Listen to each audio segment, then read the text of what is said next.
You are tuned to Kennett Zenith Cablevision. Thank you for watching. It's time for talk. Each evening at this time, Monday through Friday, Rose Mary interviews local personalities and others who bring items of interest to this community. Time for Talk is a community betterment service designed to cooperate with our local community betterment program. Tonight, Rose Mary takes us by means of portable camera out of our studios and maybe into your neighborhood. And now, it's time for Talk. You're in the Dunklin County Library and you're in the genealogy room. Homer Swain has been at this job, at this work. He is researching old theaters. This was in 1916 is when Tom Ford changed the name from the Alamo to the Palace Theater. And they run it. Now, it's not in its present location, though, is it? Oh, yes. The Palace Theater. That's right there. Okay. Yeah, it's the old part that's there now. If you kind of look at the on the west side, you take that portion off in there, you'll see what the first palace really looked like, and it did resemble the Alamo if you take that other part off from it. But they Ford and Vardell did not keep it very long, and E.B. Vanderbilt bought it. Well, when he bought them out, so he had the White Star there right next to, well, there's a vacant lot and then the White Star and then the Palace. He shut down the White Star Theater and leased it out to a grocery store, Ward's grocery store. So that means he owned the Palace Theater. And he run it up until 1927. And at that time, he shut the Palace down, and he tore out the west side and the back end of the theater, of the original building. He built onto the west side. He had steel beams shipped in here to get the span across there and put up. So he's going to enlarge it. He's going to enlarge it big time. He's going to enlarge it to the building you see today. In 1927? Yep. Okay. 1927. He enlarged it and everything. So big steel beams sent in. This is a big production. Oh, he redid it big time because he added all of that. He made the back end of it longer. He put in an orchestra pit. He put in a big stage with drop-down curtains. So that's why you got the back end of the building's got that high portion to it to handle the curtains up there and everything.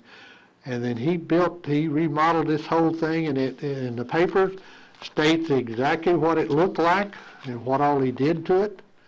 It's got here, opening new palace.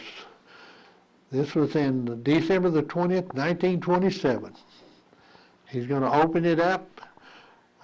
It was advertised as the best theater between St. Louis and Memphis, and it probably was. And he was proud of this theater. Now, you could buy popcorn and sodas, but you could not take them in the theater.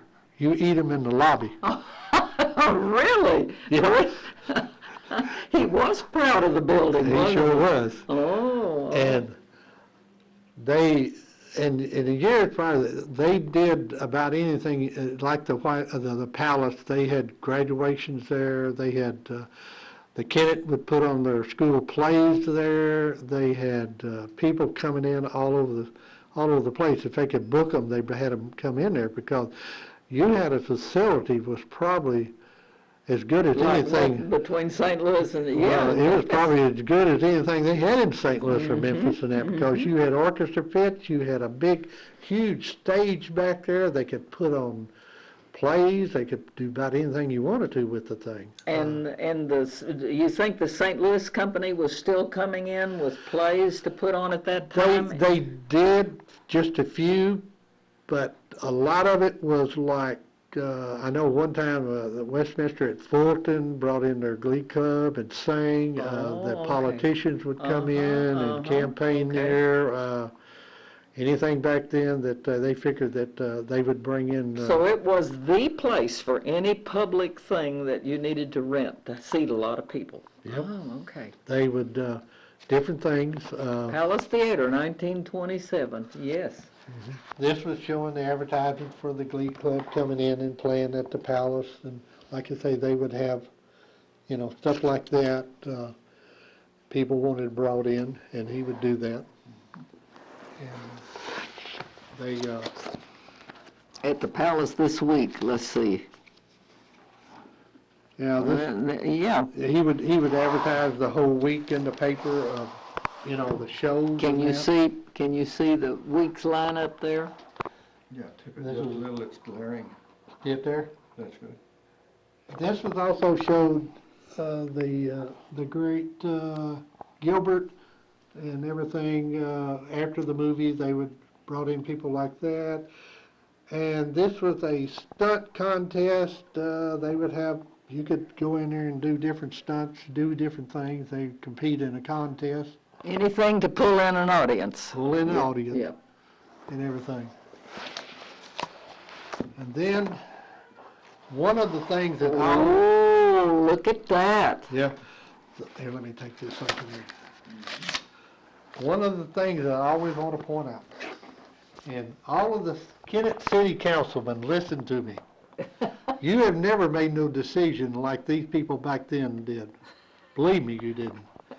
Because this right here, Sunday matinees, they finally got the city council to pass an ordinance that they could show movies on Sunday, but it had to start after 1 o'clock. It had to end before 6 o'clock. And they could show movies on Sunday. And you think nothing has come up that urgent for the I city don't council? believe it has. Believe me.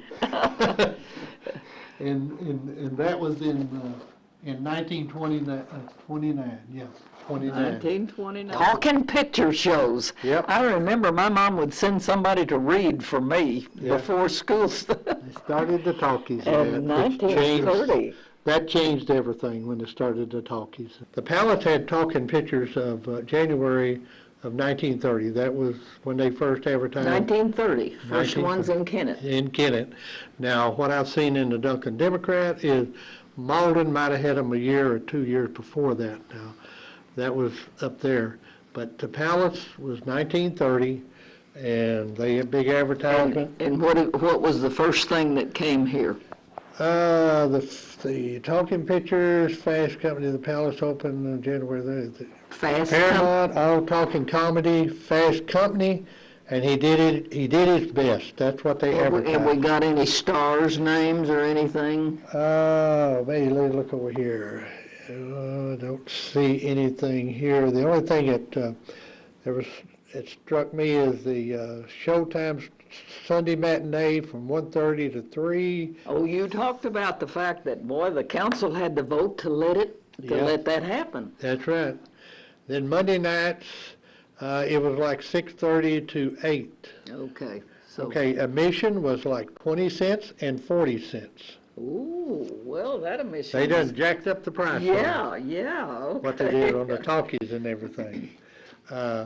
This really opened up a whole new era in movie pictures when they started talking and everything. And at this point, I'll bring up that, and most people can remember when they were little than that, when they went to the movie house.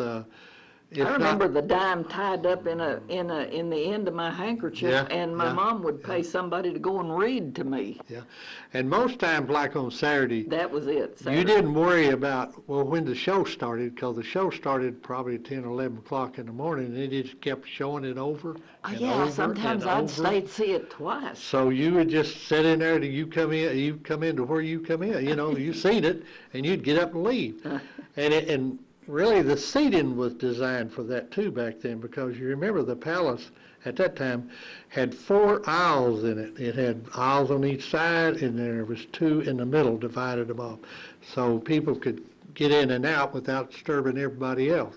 Not like today where they reach all the way across and they start a movie at a certain time and that's it, you know. But back then, most time you just sat there till you seen where you was at when you come in. You got up and left. And if they had a cereal like Flash Gordon or something, oh my. They would have cereals, you know, comedy deals. It was a great babysitter for kids on Saturday. Oh, Saturday was great. Everybody there and everything.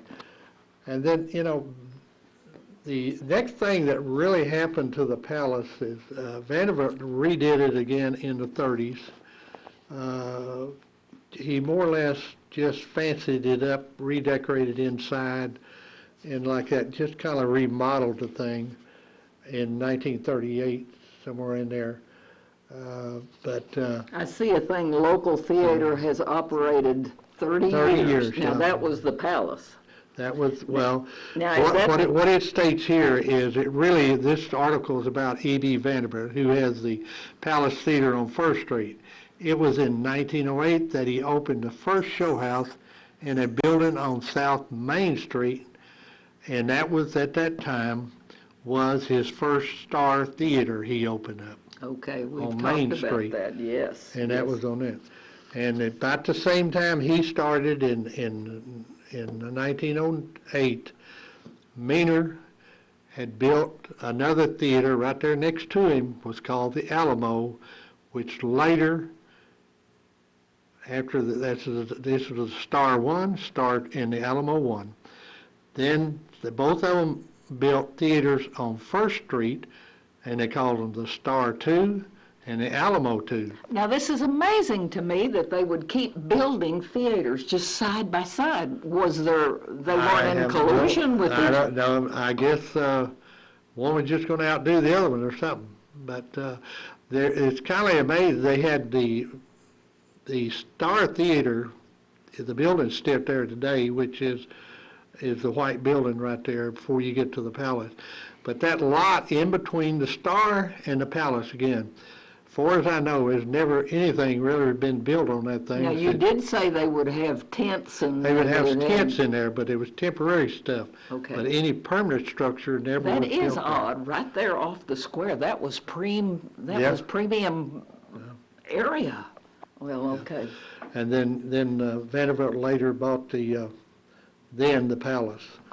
But look through this stuff, you know, he run it for several years there. I want to know... Go now, please, sir. Going back, you know, I got interested the first time is when I seen when they closed the Palace Theater. And my question was... Did you cry? Well, you know, everybody didn't cry that, but, you know, everybody felt a little sentimental, you know, about yes, that. You know, I you grew did. up as a kid. I mean, I didn't live in Kennett, I lived outside, but I remember, you know, driving from Gobbler over here and watching... Oh, you lived in downtown Gobbler? Gobbler, Missouri, you know. Okay. And, you know, it was something to travel up here on Saturday and see a movie or something like that. That was a privilege, man, believe me. And, but anyway, I got interested when I seen it closed, and my question was, when was it?